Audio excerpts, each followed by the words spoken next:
are listening to Fika with Vicky on United Public Radio, 107.7 and 105.3 from New Orleans.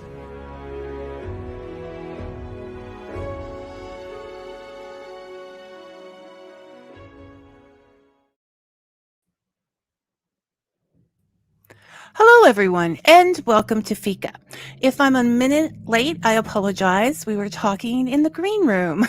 Surprise, surprise. This week, Fika with Vicky welcomes author Janet Trull.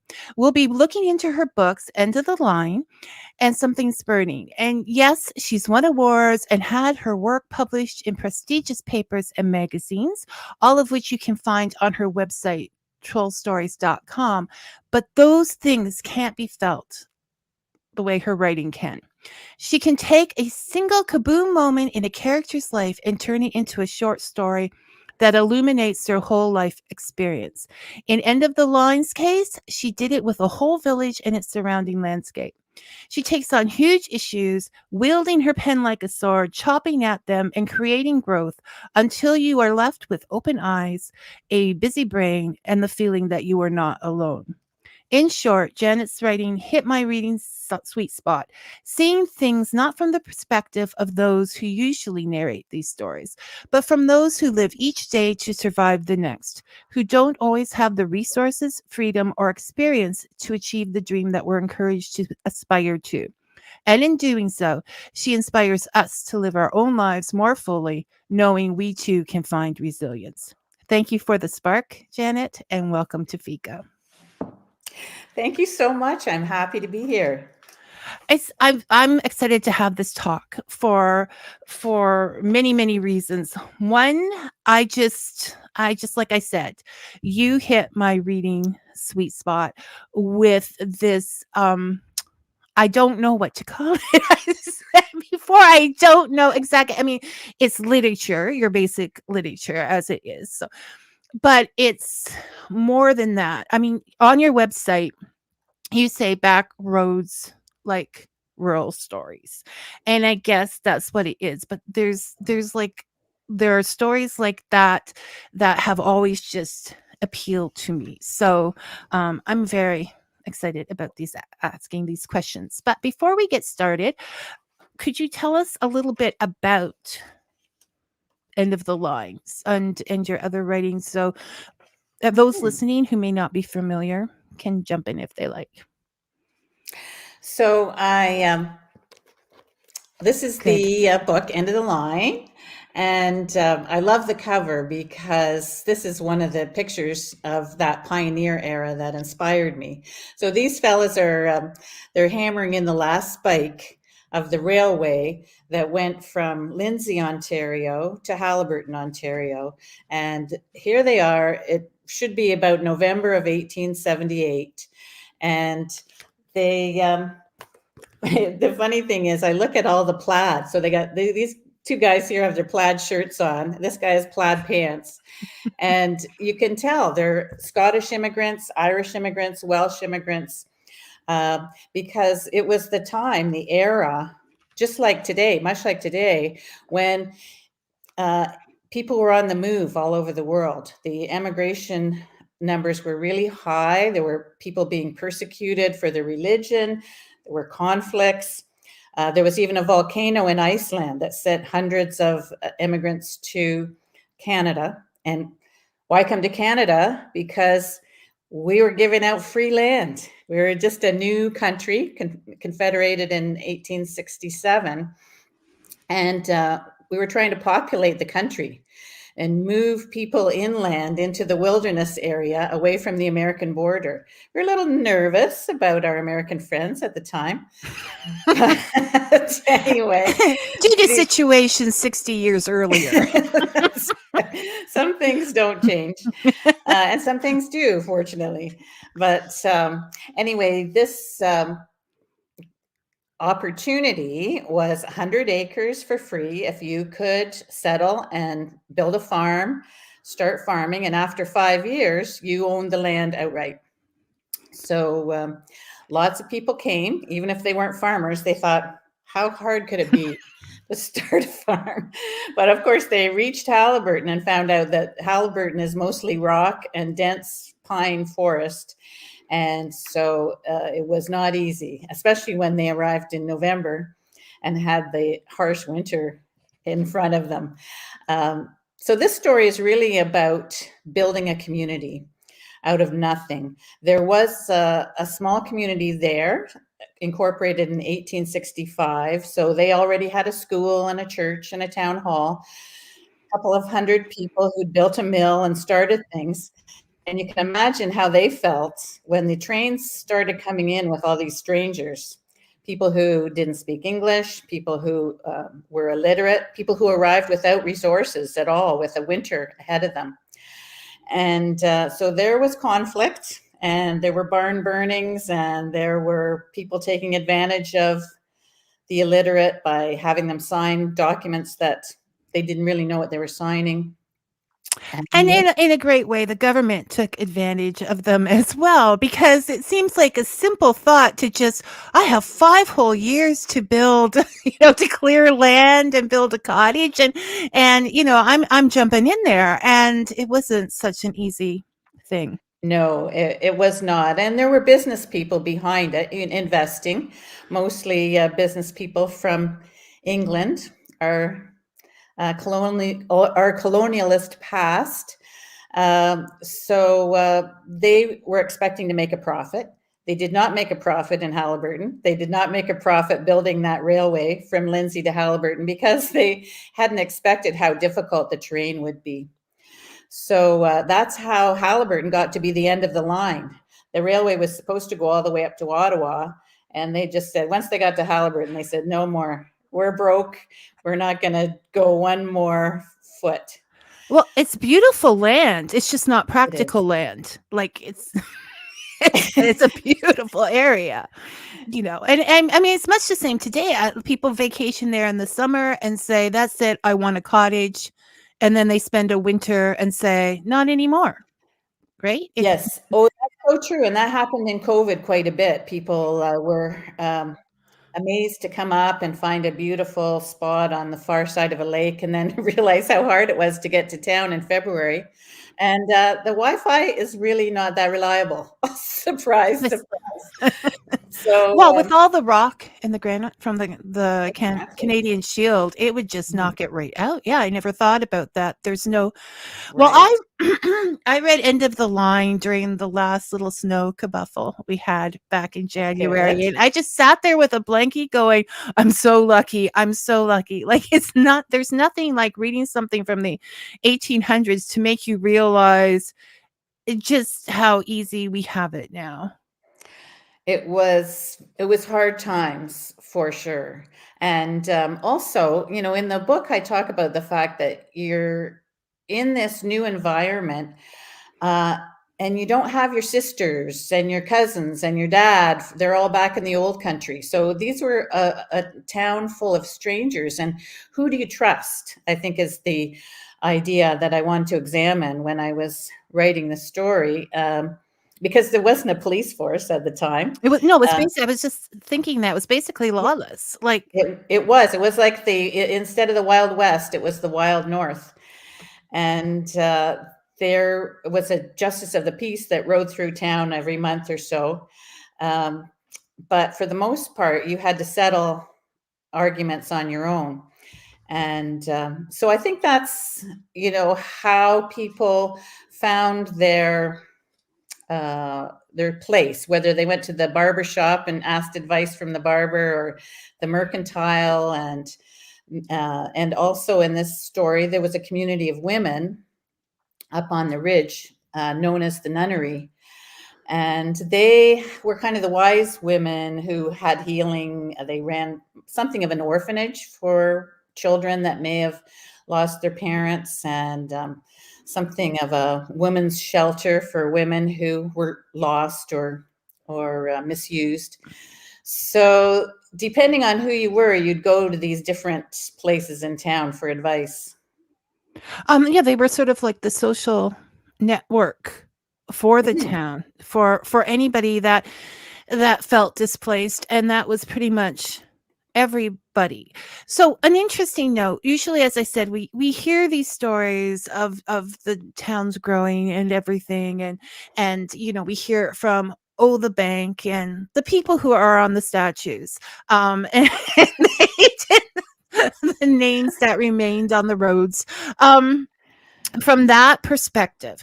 And this perspective that you've used is from those wives who had to take care of children, cook, garden, do everything, the men out lumbering, the accidents that would have happened, all of these things. Those are the people whose voices you write from in this book.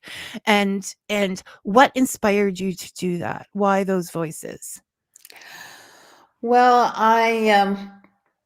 the station is still there. It's an art gallery now, and it's an art gallery I go to quite a bit. I'm also a visual artist, so my paintings are there. And because I'm there so often, I got more kind of a sense of the number of ghosts that there were in the station, and how many people had passed through that station. Some of them would have been in despair, some of them would have been hopeful, some of them would have been sick. And I had a sense of these many people who'd passed through. And so that's why I wanted to write. And in fact, I wrote a ghost into the story, and he's first introduced at the station. He came from my love of Gordon Lightfoot's song, the Canadian Railway Trilogy. So when I think of railways in the 1800s, I certainly think of Gordon Lightfoot singing about the navvies who worked on the railway. And if you remember, the end of the song goes, "Many are the dead men, too silent to be real." And so I wanted to give a voice to the dead men as well. And you did. I love that aspect of it right away. I think I mentioned that whenever you walk into a place that seems steeped in history, or like a small town like that, you can almost feel the presence of those people watching you. And you gave personification, if not a live one, to that feeling, to that. And it was excellent. I just excellent. I'm tongue-tied. I just Well, loved every I minute. do love small towns. I grew up in a small town, Dunnville, Ontario, down near Lake Erie, and a farming town. And I find that my current town, Haliburton, has much in common with that town, because you have that myth that goes along with the town is really steeped in memory, and it may not be totally accurate, but the old timers tell the stories, and it's the stories that have been told many times, and the memory of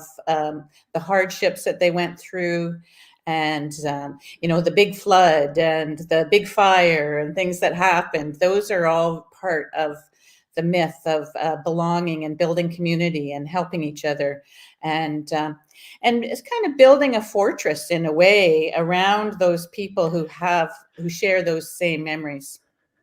It's a double-edged sword, right? When we talk about the sword, on one hand, there's all that belonging, and that on the other hand, it sort of separates from other things that are going on in the world. So yes, I grew up about 40 minutes, I guess, from Denville, out in West Lincoln way, and it brought back so much, just things that you forget. Like, so that's more in. We'll get into Burning Something, because that's an incredible book all on its own.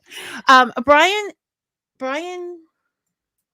Greiner, also an author. And before we go to you, Brian, I just want to say, send over some of your art. I will put it up. I was so obsessed with your writing. I didn't get to that, but I would like to see some anyways. Oh, okay. Brian asks, Janet, does your visual art inform your writing, or does the writing inform the visual art? Oh, that's a good question for me to think about. I'm actually a very intuitive painter. My landscapes are abstract, and I think I'm an intuitive writer as well.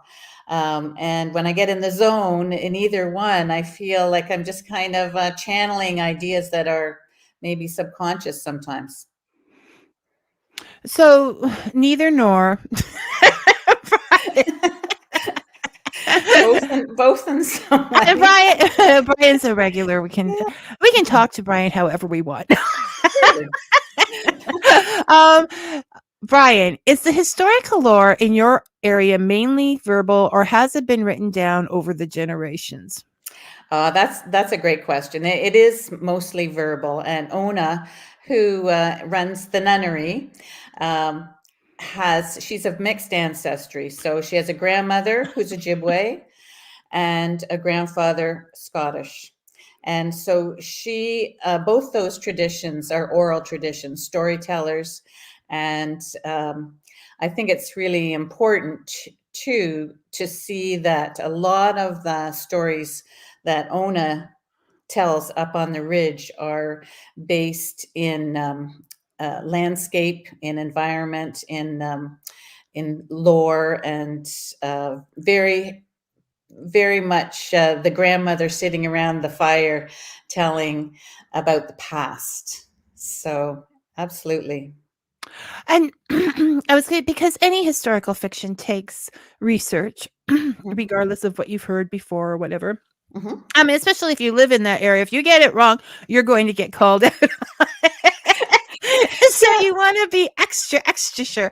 Um, Obviously, you love history. You love that whole feel. Mhm. What is your favorite type of research? The museums, the library? Yeah, well, I mean, I'm lucky. I've written for the local paper in Haliburton for years.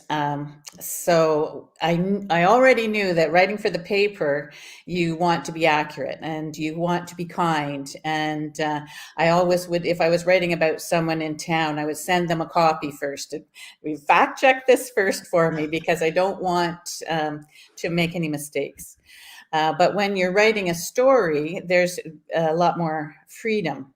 And I have to say, though, I did get some feedback about a few of the stories in the book, more questions, um, and wondering about was this connected to the story of Dr. Um, Carroll, who actually was one of the pioneering doctors there.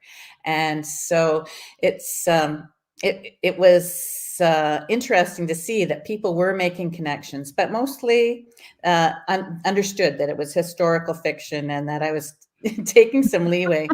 But I have to say, when I uh, got this cover picture, that was one of the pictures in our Haliburton County Museum, and I got a lot of help from them, sort of thinking about the era and wondering who these men were, who the engineer was, who the workers were, and that's so the definitely the museum is one source, but also the local library has many books written by local historians, and some of them are overly nostalgic, about how great it must have been to go out in the bush and tap the trees for maple syrup, and Pa reading the story by the fire, and others were uh, just facts. So this house was built in this time period, and here You was have the a builder. fast. There was a story to it. It was just documenting more. So all of those books help me in my research. But I think the storytellers, the old timers, really they love to tell that myth of the past. And unfortunately, we're losing a lot of that because we don't have that time around the dinner table or whatever Hmm. right now. We're really, really busy. So stories like this are important and getting them out is important. And in whatever way just to preserve them. So, as you have.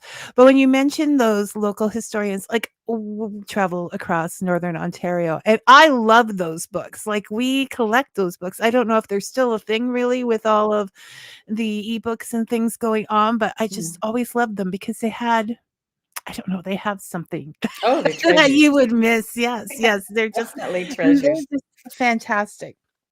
So, and despite the fact, like, okay, I have to ask, how much, like, was there something like the Nunnery in Haliburton, or was that completely your creation?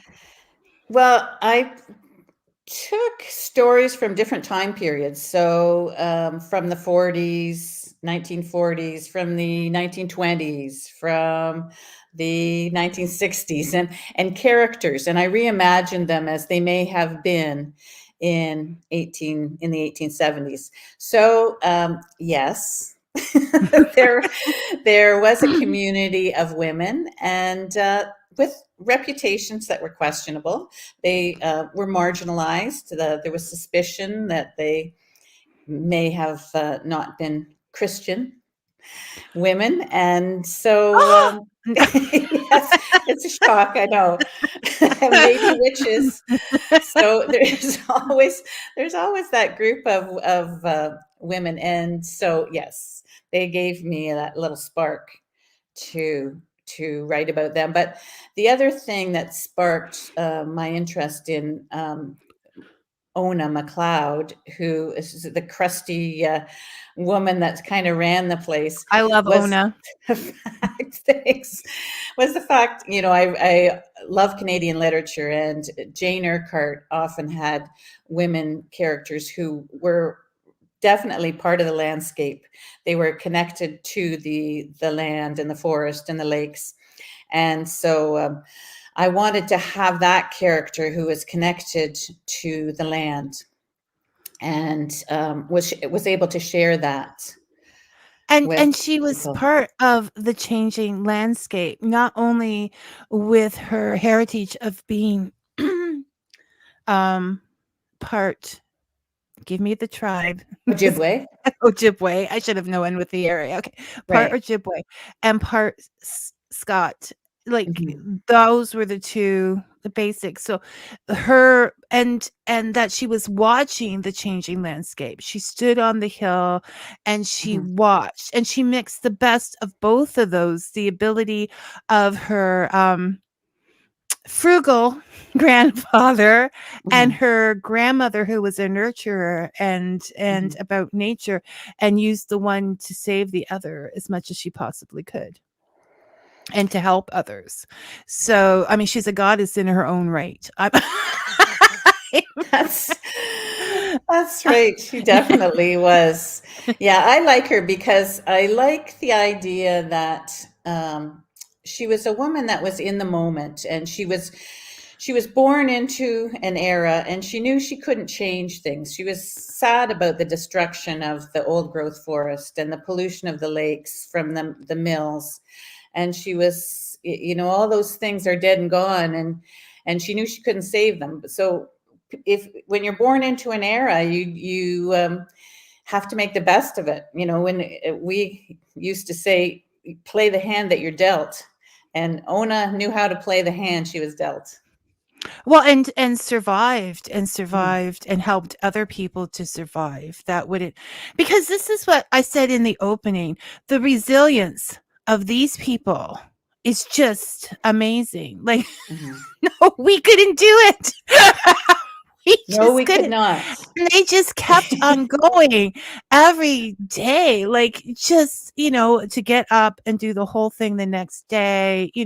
So we don't know how to farm. We can't feed the kids. They came from, I mean, most, I think, at that point in time was due to poverty. Most of the Sure. migration was due to Mhm. poverty, and they weren't finding it any better here.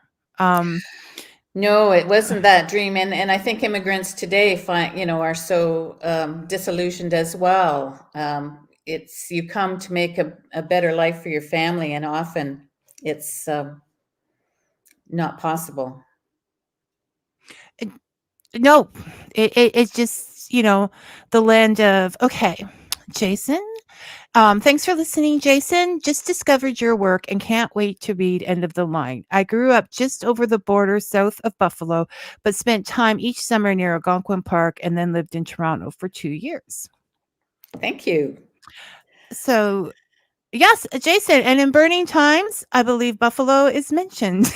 Where, I mean, That's right. people don't understand when you live so close to the border how lives people are married to people. They go home after work to the States from I Canada have or from such great Canada to the memories. States.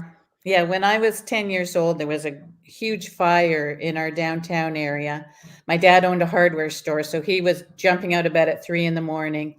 And this big old Victoria hotel was burning down. And it happened to also be the home to many Indigenous men who lived in the hotel rooms upstairs, and 13 men died. But I get emotional thinking about it. Of course. Because the Buffalo Fire Department came across the border with their fire trucks and helped us put that fire out. There have been hands, regardless of what we said about not trusting. Oh, yeah. No, we love Americans. Oh, and Jason says, the borderlands, as I call them, are a special place. And it really is that that we can mingle back and forth without animosity. And if they would just get coffee crisp chocolate bars, it would be all right. Well, that's right. Life would be much better. No, I'm just teasing. So yes, it was difficult for them. Promises were not where they should be. And so we see the resilience of these people going forward. And that, moving over to we'll come back. We're all over the place here, people, something's burning. Yes. Yes, something's burning. It's a book of short stories that take place mostly in the southern Ontario area. There is mention of Dorset, that this family stopped for ice cream in Dorset on their way to the park. And I have been craving ice cream from Dorset ever since, because that is a tradition throughout the entire area. But these short stories take a person and they cover experiences, everything from abuse to poverty to and how these people react to these situations. It's not simple. There is sometimes, not that you actually say, but assuming that there is murder at some times, the running away, like it just really gets, and they're really short stories. Like these aren't short stories that go on forever. There's 22 in this one book, and everyone has a different idea, and they're just amazing. I was just glued to this. Like, what's next? My favorite, and I can't remember the name, is where, I mean, I can't really pick a favorite, but I did enjoy the self-combustible man in his chair. Oh, yes, I can see that. I doubt very much that this was a real life experience. Well, they're all based on true stories, and that actually was based on a story. The house beside my kids' school, I went to pick them up from school one day many years ago, and this house was on fire. And it was some. You have to know the story, people. Okay, she's not a deranged woman laughing at a burning house. And in fact, the picture on the cover goes with that story. So something's burning, and this is a book that was published at Bay Press out in Winnipeg, and they're a beautiful indie press with lovely covers and beautiful paper, and they produce so many beautifully literate stories and poetry and so on. But anyway, I got questioned quite a bit about this cat on the cover, and it looks like it's on fire. So the cat is not on fire. No, The no, cat is there was. merely guarding the gates of hell. And so that's sometimes you need a cat to do that for you Okay, because so, and and what's the this cat story doesn't. called? Something's burning. Yes, it is. So I can't remember the title. It's the title of the whole book. All That's right, right. Vicky. Sometimes I have to question myself. So so that's true. So all of these stories come for your life because I was going to ask, do you eavesdrop in coffee shops? Like Totally. you. Totally. I'm like thinking, okay, maybe I don't want to be a close Be friend careful. of Janet's. Don't share too much when she's around. But Well, I'll tell you the first part of my book, and I give you that little bit of the warning. So it's dedicated to those of you who might recognize somewhere in this collection of stories an echo of your own brave myths, the ones you told me over a glass of wine or around a campfire or against your better judgment. So listen, if you ever run into Janet and she says, "Why don't we just go to a wine tasting?" Don't do it. Do it with caution. But I have to tell you, there are some stories I've taken stories because women are such great sharers of their lives, and I've always enjoyed thinking about how brave some of their stories are, and so I have a couple of stories in this collection, in my first collection, from people who I just have been inspired by how they go through difficulty and hardship. And so I give them a little heads up, and I want you to read the story before I publish it. And everyone said, yes, please go ahead and publish it, because they felt heard and they felt after years and years, because such things were not talked about, even though, I mean, it's so frustrating because situations could have been stopped, like not happen if it was talked about, but there was no openness. It was just considered the woman's fault, the girl's fault, whatever, and it was just like had become a natural thing. And so I think these stories do need to be told in this way with so the one with the wrestling bus, that was true. You know, I always say that life is way more interesting than fiction. Well, this is a friend at the ski hill who was talking about his first job back in the 60s was to drive the bus to Montreal to pick up the midget wrestlers. And I mean, it's not okay to say midget anymore, but we'll say that's what they were called at the time. So it gets very confusing. And if you look up midget wrestling, it was a huge thing, and they all had names, and they so they would go from one arena in a small town to the next and perform, and they really were proud of their craft. I mean, it was a performance, and they practiced really hard, and they and people loved them. So yeah, that was his job. When did I'm trying to think of when it's very difficult in life. I feel like when there ceased to be midget wrestling, I feel like it was yesterday, but sometimes yesterday ends up being 30 years ago. So yes, I can't, but I don't think it was that long ago. Oh no! I mean, if you look it up, when pro wrestling was big in the 90s, there were still midget wrestling was still part of that performance. Yeah. So yeah, no, it was very popular, and there is a story in this book that talks about the bus and going on, and it covers everything. I mean, it has that rural feeling. What is that quote that you write on your webpage? It's it's unpaved, and unpopular, and unplowed.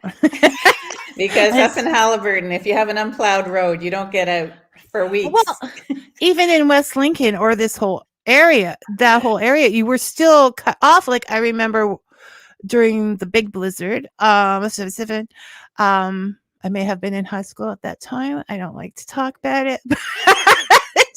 But you know, they were going to school for 2 weeks and we needed snowplows to Yeah. we were out of school for 2 weeks because the snowplows, like it just stopped everything. So Yeah. so yeah, if people don't understand, you know, you leave the rural area to go visit your friends in town, you take a toothbrush and a change of clothes because the drifting, you're not going to want to drive home, the No. drifting across the farm fields. Yeah. No, Um, that's very true. Brian asks, Janet, do you think your writing will inspire other local writers and writers in other small towns to tell the stories that are quickly being lost?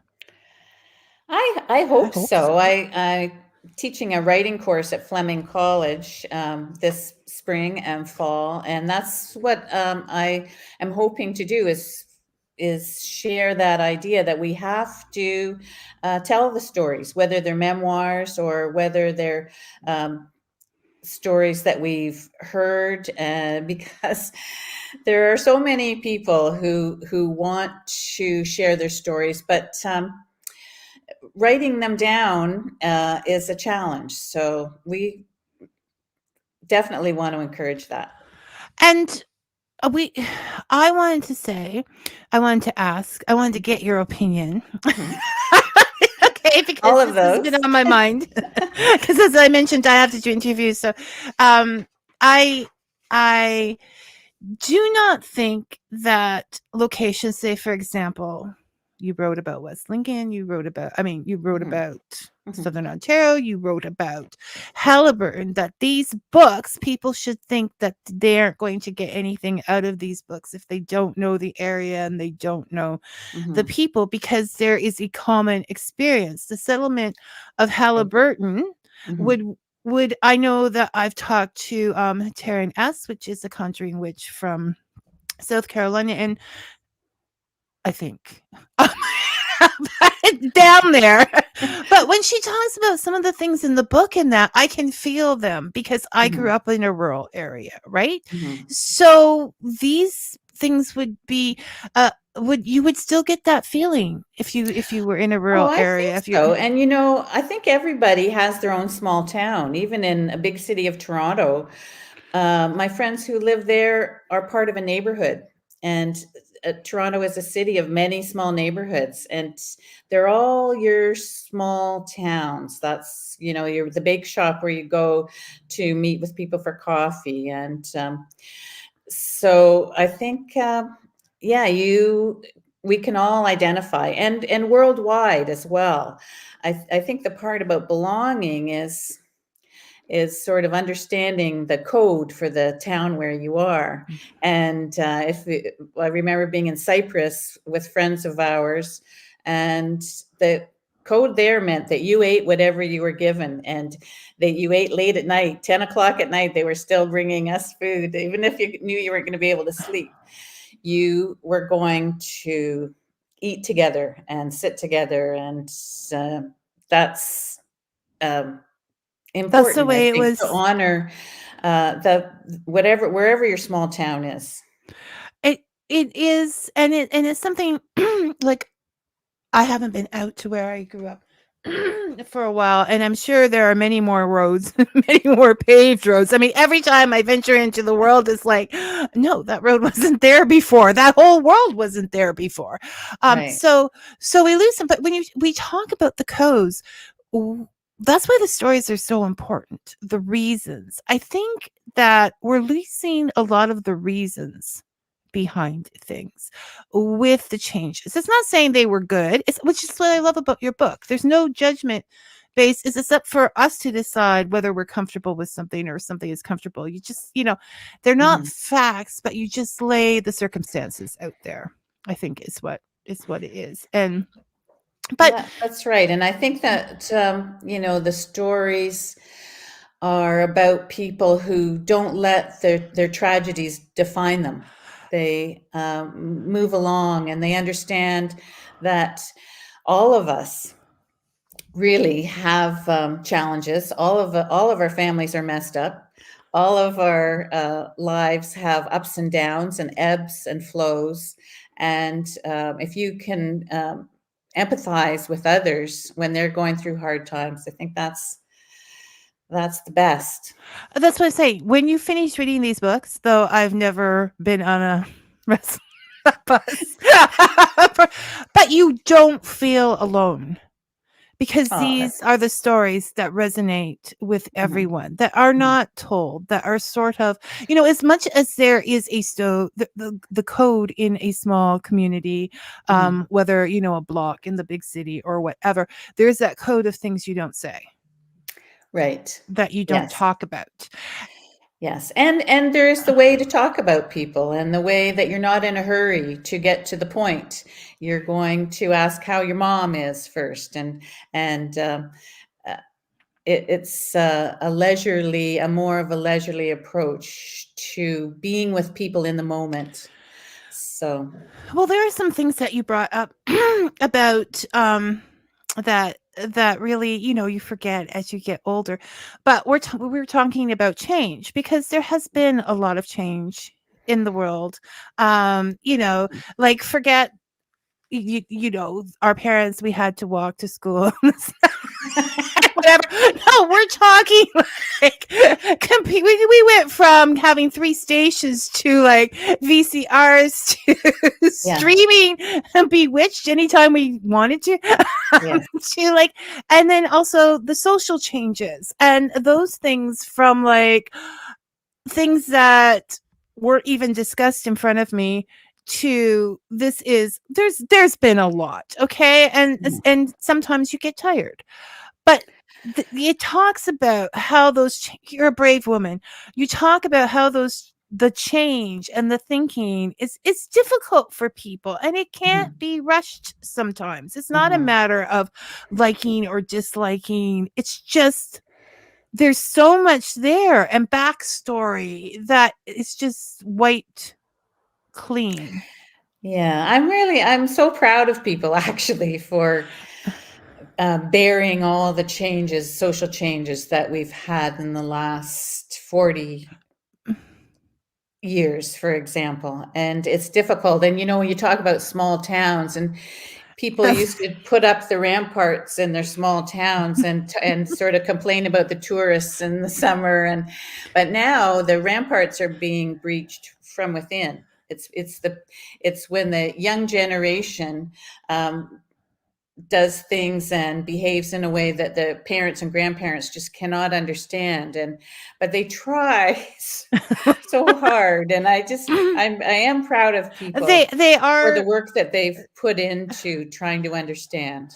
they're very brave, and not everybody spends the amount of time on the computer or whatever to get terminology and everything Mhm, down pat. And mhm, and it was a look into that. Not about not there's a line about, change comes here slowly. Like 40 years ago, we were against this, and yes, maybe that was 10 years ago here. That's about yes, it. Like, yes. sometimes, you feel Give like, people a chance, yes. but the lunch pails story, like, nobody uses lunch pails anymore that were hidden before school. I lived that. Okay. Yes, I hid that lunch pail because it was just not understood, because you took a lunch pail. That's what you want, a brown paper bag. Like, mhm, and mhm, now I look at it and think those brown paper bags were so useless if they got wet. that's right. It was. Change is not always good. And like I say, it's the ebb and flow of change that is so interesting, and the pendulum going back and forth. But yeah, it is amazing. I quite enjoy thinking through a story, and thinking of, first of all, that kernel that it was based on. When in my book, in the Something's Burning, I have the book divided into 4 sections, and the first one is tinder, because I say a curl of birch bark, some dry grass, cattail fluff. You cannot start a story without an idea, a conversation, or an experience. So that's the tinder for the fire, and that And and then it those goes, stories at the beginning are kind of the um, uh, ones that start a fire. And then we move on to spark. Sulfur smells like an invitation when a match is struck. Once you start the fire, you must stay and tend it. Without fuel, it will fizzle and die. Then I go on to inferno and coals. So each part of the book really has that life of a fire from the beginning to the end. But that's why I so appreciate the generosity of the people that I've known who've shared their stories with me and said, yes, go ahead and print that story. And I'm sure that they appreciate that you asked. Like that is I think that's the way it should be. I'm impressed because you have to respect people's stories. That's who they are. It's so important. And everybody, if you understand people's stories, you understand them. It's not, you don't see, I'm like, never judge a woman by the cat she has on her sweatshirt, right? Because you don't know who she was, where she came from, like what happened. You don't know any of those things. And I think it would help us all to think a little bit about the writer. What if? I remember I was waiting in the hospital and there was an older woman and her phone ringer went off and it was the theme song for Mission Impossible. And I was like so impressed. I was like, what is going on there? Like, is she a spy? Is she, so yeah, and these stories really open up a channel to do that, an encouragement to do that, to look beyond that moment. Thank you. I think. So are you writing anything new? Is what's going on in Janet's head? Oh, I am. Thanks for asking. I've got a novel that's ready for editing right now. Like Hemingway said, write drunk and edit sober. So now I have to look for some sober time. It's called Canadian Saint. And it's based on, Leonard Cohen wrote a book years ago called Beautiful Losers. And in it, he writes a small essay on what is a saint. And so this is a story about a woman who goes looking for the Canadian saint. And so that's something that's on my desktop. And let's see, what else do I have here? I wanted people to know that I've got a page on Goodreads, and I have End of the Line on there. So this is Blue Denim Press, which is an indie press in Coburg, and Something's Burning is from an indie press in Winnipeg, At Bay Press. Also by At Bay Press, I've got a collection of short stories called Hot Town. I have to read that. I haven't read it yet. Is it? This is more. There are quite a few Dunville stories in here, and Haliburton stories as well. But I'm pretty fond of those stories, and I also have a little book called Once a Storm. At Bay Press publishes From the Heart series. So the idea is to have a little book to send people when a Hallmark card isn't quite enough. And this is a book for people who may have a family member who've gone through addiction. And it is dedicated to my friend's daughter. And I'll just read you the dedication at the end. To Katie Danielle Perry. Once a peaceful, loving child, once a teenager suffering from anxiety, once a young adult addicted to OxyContin, once a victim of accidental overdose, forever a blue-eyed angel. So that's just a little book to memorialize people who've struggled with addiction and in their families as well.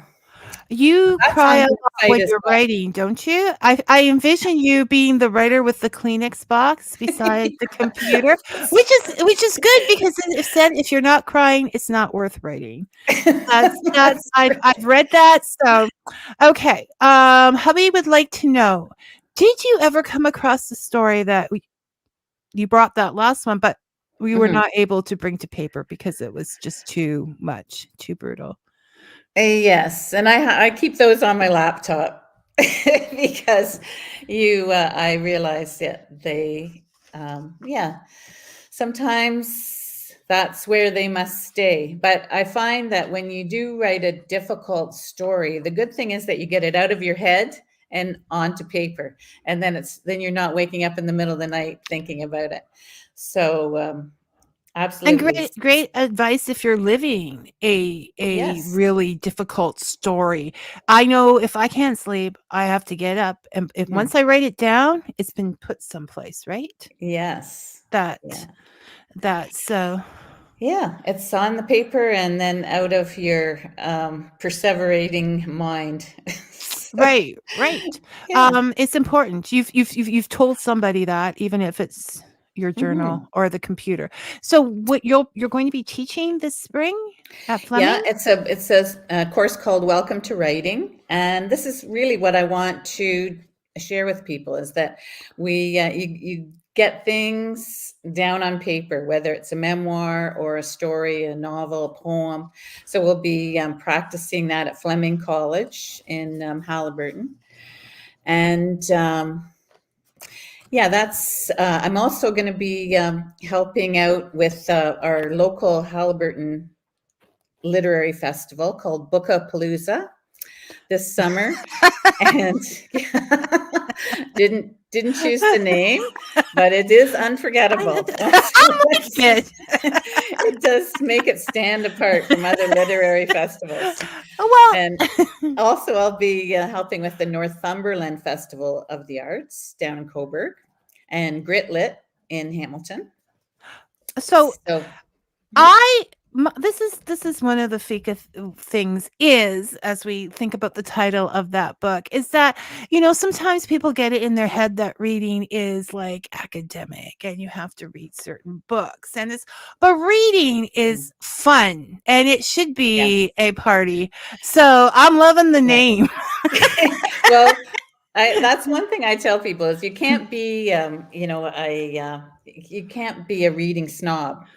Um, and one of the things Stephen King says in his book on writing, which actually gave him a lot of credibility. People thought, oh, he's just a horror writer, but he knows a lot about writing. And he said, you have to be a reader. Read everything, read widely, and understand the world that you live in. And talk about it. Like, look how much fun Mhm. we're having here. Right? That's I mean, we've dealt with some very, very serious subjects, Mhm. but we're still, you know, It's important. It is fun, and that's why I love book clubs. And one thing about book clubs, if you're in a book club or you want to start a book club, you can go to your local library and ask that one of these books or a book that you like be put into a book club set, so that your book club doesn't have to purchase um, the books, but you can share them and talk about them and. Um, so that's something too. Go to the library and go to your independent bookstores as well, because you can request. They're so good. Our local bookstore in Haliburton is called Masters Bookstore, and Kathy's great at looking up the book you want and getting it in within a few days. So I definitely recommend indie publishers. Support the indie publishers. Support and the the indie bookstores. because we want different voices out there. And we We want do. we want because once you get to a certain age, you've read a lot. So it's Mhm. all starts to sound the same if you don't get Yes. some new thing, new voices, new words out there. So the people can catch you on your Goodreads page. Yes. They Definitely. can go to your website, which is Yeah. scrolling around along the bottom here. Trollstories.com. It's Yes. in the description, and just think troll, but with a U, Yes. When stories. I was a teacher, I told the kids rhymes with dull. Troll rhymes with dull. I said, I don't think you're dull. I don't think these people have found you dull You have to whatsoever. remember it somehow. Yes, it was not Mrs. Troll, which some people, yes. I'm thinking troll bridge. Like you connect one experience to a whole experience. Yes. And I think that's where we have to leave it. Okay. Okay. So we have 5 minutes, but I think I'm going to close down the comments before we get carried away again. So thank you all for participating. All right. And right.